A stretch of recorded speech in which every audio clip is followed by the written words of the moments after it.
Hey guys, so as we get started with this whole channel on health and longevity and all that, one thing that I'd like to get out of the way, and this is a huge question, is what is the perfect diet for humans? This is a question that, you know, gets asked a lot. You can find all kinds of forums, you can find all kinds of people that are advocates of a certain diet, a certain excluding this thing or adding this thing, and that's just the perfect way that everyone has to eat if they want to live to be 274.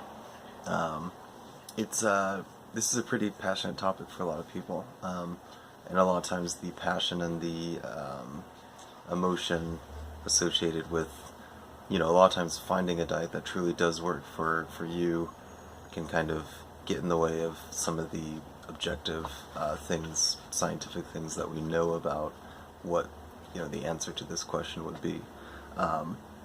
So I'll just be very straightforward and just throw out my opinion without delay, which is there is no such thing as a perfect diet for humans. There is no such thing as a universal eat this way, follow this exact regime, and you will be the healthiest human in the world. Diet that does not exist. Any of the books that promise amazing things because of a certain diet might be true for some people, but is not true for 100% across the board. And I don't like to just say things and not back them up, so I have a link below that has an article that is written about a study where scientists looked at a lot of different studies, a lot of different diets, and kind of compiled a lot of evidence from long-term studies of these different diets and tried to find the winner. And in the end, they could not find a winner. The different diets had different benefits. Some were really good for a certain group of people. Some were okay for, not great for other people. A lot of them were just about the same, made people healthy and gave them a good quality of life and longevity. And that kind of supports what we see in the real world, which is you have populations that have survived on pretty varied diets, and generally have done pretty well. I mean, that's why humans have evolved as much as we have and have survived as much as we have, and everything is because we can evolve. We're omnivorous, and we can eat a lot of different shit and get away with it, and actually be relatively healthy on it, and sometimes extremely healthy. Now that being said, that doesn't mean that the McDonald's diet is going to work for people just as well as a Mediterranean diet or something. Clearly there are some universal truths to what a healthy diet is, and the scientists did. They found some of these parallels within these different diets that they surveyed.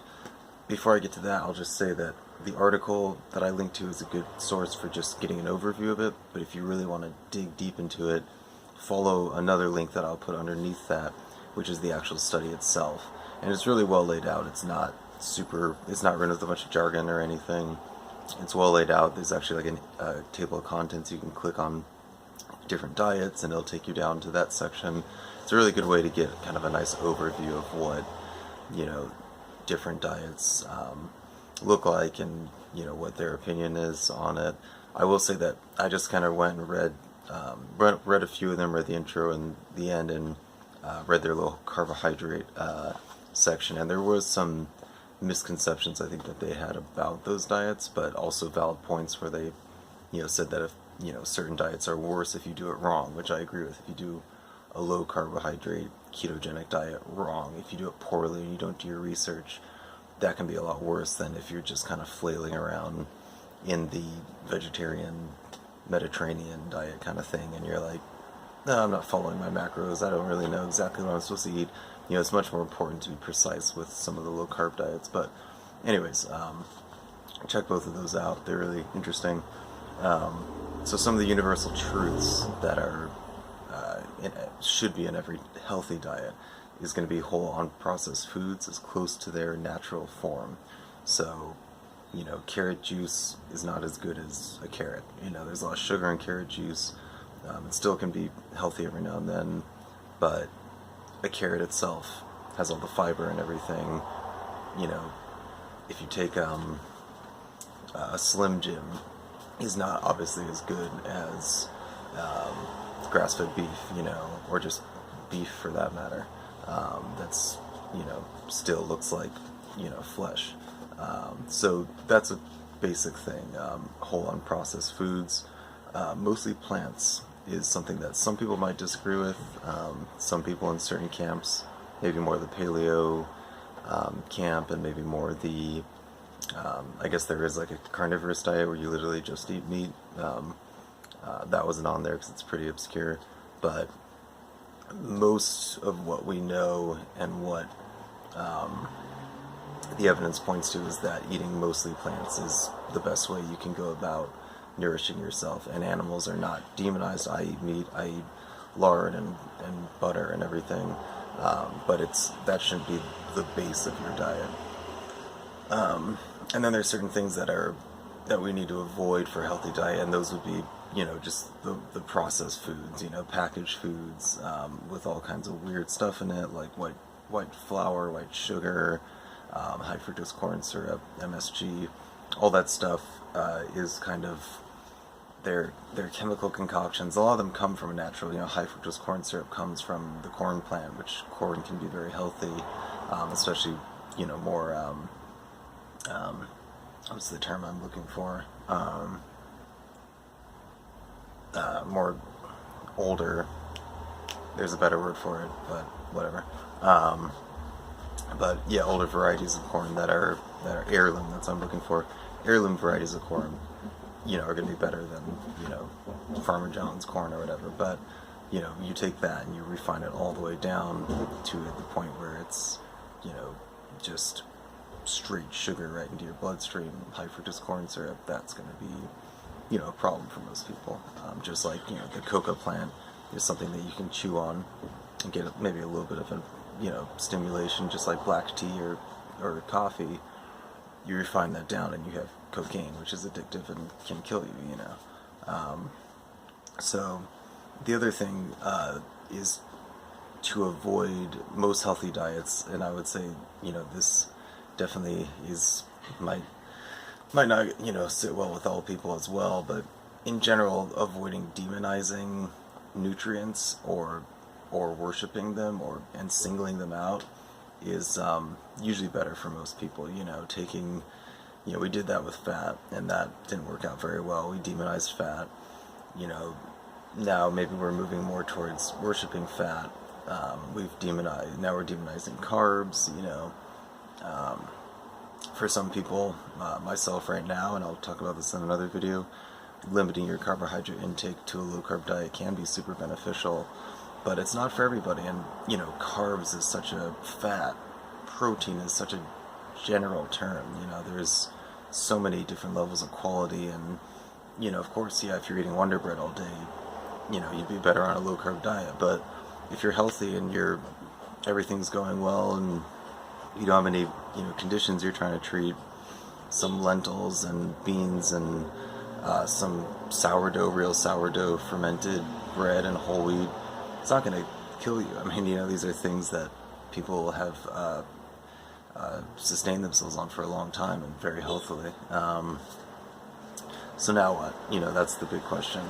And I know this video is getting very long. I was trying to keep it short, but this is a big question. We live in a confusing time. We live in a society where a lot of us don't have a food culture that's been handed down to us. Our grandparents and traditional societies that we came from, they often have spent centuries refining and passing down a diet that works really well, that is healthy, that is balanced. But for us that have so much choice, and for us that have no cultural compass to really look to for what to eat, it can be super confusing, which is why you have Americans that are just following this diet and that diet. My grandma's on this diet, and my uncle's on this diet, and I'm on that diet, and we can't even eat a meal together because, I think that she's killing herself with the carbs, and she thinks I'm killing myself with my fat or whatever. Um, but I would say that all this confusion, everything can be debilitating, and it can be paralyzing, or it can be viewed as a really nice opportunity where you can refine your diet to your own personal DNA and metabolism, and just what makes you feel good and at the end of the day. And that's different for everybody, and I'm going to link to lots of links here because there's lots to research if you're trying to answer this question for yourself. Another interesting TED Talk where a fellow was talking about a test that he did that I won't go into because he explains it better than I, but a test, a pretty extensive study that him and his company did, where they were essentially testing and tracking people's reactions to different food with a metric that matters a lot for longevity and overall health, which is how much your insulin spikes and your blood glucose spikes after you eat something. I found it was very, very different results for people, to the same foods. So for one person, what would be in their bad diet category, another person, it would be their good diet. People had different reactions to ice cream. Some people, their blood glucose barely rose at all to ice cream, but rice just made it shoot off the charts, even brown rice. Other people, it was the opposite. So that's something that's really cool that you can figure that out. How do you figure it out? They're making an app and an algorithm that hopefully will be out sooner than later, because that sounds pretty cool. But for practical, actionable stuff now, just track your diet. And this totally sucks, I'm not gonna lie, especially just at first, it's just like a total pain in the ass, but write down, journal, bring a pen and a paper, just do it on your phone, track what you eat every day for a week, and don't change your diet to make it healthier because you're tracking, just eat whatever. And maybe make a little note, like an hour later, like, I feel lethargic, I feel, great, I feel energetic, I feel even dizzy, I feel lightheaded, what have you. And then just start there. Then you can assess your current diet, and then you can take really small steps, one at a time, changing one thing, like one meal, maybe breakfast. Okay, I'm having, frosted cocoa sugar bombs for breakfast. Maybe I should have an omelet or oatmeal or a healthy smoothie instead. Start there and just do that for a little bit. Make a baseline. Even if everything goes down, I'm so busy, it's just this whole new routine is not working out. What's like the least standard of change, positive change that you can meet, even if things go really downhill. So it's like, if you can't make that smoothie, and you absolutely can't, eat any, thing that's really healthy in the morning, maybe you're just having oatmeal instead, because you can, like, I love taking, like, or muesli, like, with a, not a ton of sugar on it or whatever either, but, just taking some oats and putting some almond milk or some milk on it and eating that instead of the sugary cereal or what have you, so really small steps. And then to sum this up, as far as where, if you're someone that's coming to this, asking these questions and kind of coming into this whole world of holistic nutrition or whole foods or whatever you want to call it, and you want to just kind of get a nice no BS overview of what all this is about and why this is important, and just really recalibrate yourself as far as your relationship to food. I can't think of a better book than Michael Pollan. He's a food author. Probably a lot of you are maybe familiar with him, but I'm a big fan of Michael Pollan and his work. And he doesn't push. He writes about food mostly, but he doesn't push for like one diet. He's not a vegetarian, but he's also not a voracious meat eater. He's very balanced. He doesn't think that you should not drink alcohol at all. He's just supports real food, and that's what I like about him. And his book that I'm going to link to below is called In Defense of Food.